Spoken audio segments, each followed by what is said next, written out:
Le mois de novembre a été un petit peu surprenant avec un début extrêmement positif et des records battus sur les indices boursiers et puis une deuxième phase plus troublée, plus volatile avec des reculs en particulier en Europe.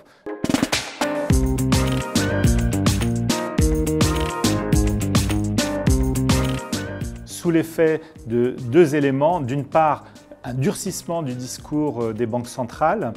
qui a entraîné finalement des craintes sur l'évolution des taux d'intérêt à long terme aux États-Unis et en Europe. Et puis de l'autre côté, des inquiétudes liées au développement épidémique en Europe avec un nombre de cas important dans un certain nombre de pays, en particulier en Allemagne, en Europe du Nord, en Europe de l'Est, qui a fait craindre finalement à nouveau des confinements sévères pour enrayer ce fléau, notamment dans les pays où les taux de vaccination étaient les plus faibles. Finalement, on a eu en fin de mois l'annonce d'un nouveau variant en Afrique du Sud qui a fait craindre que les vaccins actuels ne soient pas aussi efficaces et donc on a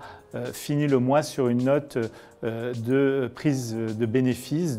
d'aversion au risque qui heureusement a été enrayée assez rapidement en décembre puisqu'on a eu des nouvelles plutôt rassurantes sur ce nouveau variant Omicron. Donc on est toujours dans un environnement qui reste porteur pour les actions internationales, qui finalement finissent d'ailleurs en euros le mois de novembre sur une note légèrement positive grâce à l'appréciation du dollar et en face des taux d'intérêt qui se sont encore affaissés en fait en novembre puisque